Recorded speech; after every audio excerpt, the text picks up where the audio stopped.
जम्मू कश्मीर में पाकिस्तान के द्वारा सीज फायर का उल्लंघन किया गया। पाकिस्तान की ओर से लगातार हमले किए जा रहे थे। ये हमला ऑपरेशन सिंदूर से बौखलाए पाकिस्तान ने किया। इन हमलों में भारत ने अपने 3 जवान को खो दिया है। वहीं कई लोग भी इन हमलों के शिकार हो गए हैं।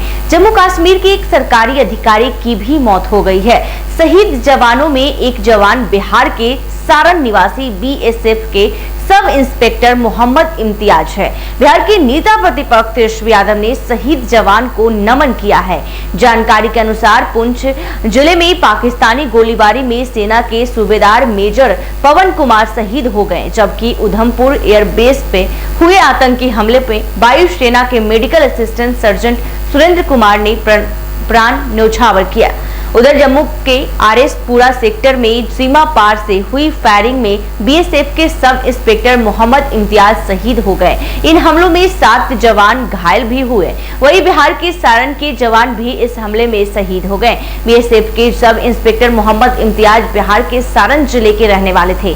छपरा के नारायणपुर निवासी हैं। वो ईद के मौके पर कुछ समय पहले ही छुट्टी पर घर आए थे और फिर ड्यूटी पर लौटे थे। शनिवार को जम्मू की आरएसपुरा सेक्टर में पाकिस्तानी फायरिंग में शहीद हो गए। उनके बेटे मोहम्मद इमरान को जैसे ही यह खबर मिली, वो तुरंत जम्मू के लिए रवाना हो गए। परिजन उनकी पत्नी सहनज आजिमा को यह दुखद समाचार नहीं बता सके। पार्थिव शरीर रविवार शाम तक उनके पैतृक गांव पहुंचने की यानी कि आज उम्मीद है। नेता प्रतिपक्ष तेजस्वी यादव बीएसएफ जवान के निधन पर शोक जताया।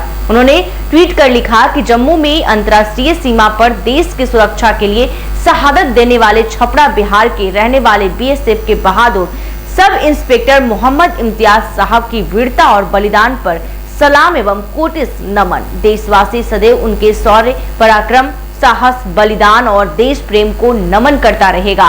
हिमाचल प्रदेश के रहने वाले सूबेदार मेजर पवन कुमार शनिवार सुबह कृष्णा घाटी में एक चौकी के पास पाकिस्तानी तोप के गोले के फटने से शहीद हुए। उनकी शहादत ने न केवल सेना बल्कि पूरे देश को गर्व से भर दिया। राजस्थान के झुंझुनू जिले के निवासी सुरेंद्र कुमार एयरफोर्स में मेडिकल असिस्टेंट सर्जन के पद पर तैनात थे। शुक्रवार रात उधमपुर एयरबस पर हुए हमले में वो वीर गति को प्राप्त हुए।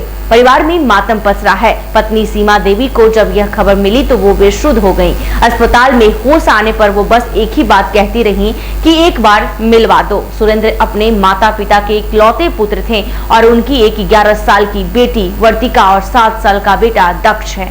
पाकिस्तानी गोलीबारी में शनिवार को जम्मू कश्मीर के राजौरी में एडिशनल डिप्टी कमिश्नर राजकुमार थापा समेत 5 लोगों की मौत हो गई। बताया जा रहा है कि गोलीबारी की घटना के समय वो अपने घर के बाहर थे। गोलीबारी होने पर वो घर में चले गए, लेकिन उनके कमरे तक लगातार गोलीबारी हुई और इस घटना में उनकी मौत हो गई। ऑपरेशन सिंदूर के तहत नियंत्रण रेखा एलओसी पर अब तक 27 लोगों की जान जा चुकी है। पाकिस्तान की गोलीबारी में बिहार के लाल ने देश की रक्षा में अपना बलिदान दिया। गड़का प्रखंड के जलील पसंत पंचायत के नारायणपुर गांव निवासी बीएसएफ के सब इंस्पेक्टर मोहम्मद इम्तियाज शनिवार की शाम जम्मू के आरएसपुरा में पाकिस्तान के साथ क्रॉस बॉर्डर फायरिंग में शहीद हो गए। ये घटना पाकिस्तान की धोखेबाजी के कारण हुआ। बताया जा रहा है कि भारत पाकिस्तान के बीच हुए सीज फायर समझौते के मात्र 3 घंटे बाद ही पाकिस्तान ने अंतर्राष्ट्रीय सीमा पर फिर से फायरिंग शुरू कर दी। इस दौरान बीएसएफ के आउटपोस्ट के नेतृत्व कर रहे इम्तियाज ने अदम्य साहस दिखाते हुए अपने साथी जवानों को बचाने के लिए प्राणों को आहुति दी। बीएसएफ ने कहा कि हम शहीद मोहम्मद इम्तियाज के सर्वोच्च बलिदान को सलाम करते हैं। तो उनके शहीद होने के खबर से नारायणपुर गांव में शोक की लहर छा गई। बता दें कि शनिवार देर रात को जैसे ही इस बात की दुखद सूचना मिली, बात जंगल में आग की तरह फैल गई। सोशल मीडिया पर लोग उनकी बहादुरी से दुश्मनों से लोहा मानवता हुए शहीद होने की चर्चा कर रहे हैं। जानकारी के अनुसार रविवार को जम्मू के फ्रंटियर हेडक्वार्टर फलौरा में पूरे सैन्य सम्मान के साथ उनकी शहादत को श्रद्धांजलि देने के बाद उनका पार्थिव शरीर परिजनों को सौंपा जाएगा। संभवतः रविवार शाम तक उनके गांव नारायणपुर पहुंचेगा। बीएसएफ के डीजी और सभी रैंकों ने उनके परिवार के प्रति गहरी संवेदना व्यक्त की है।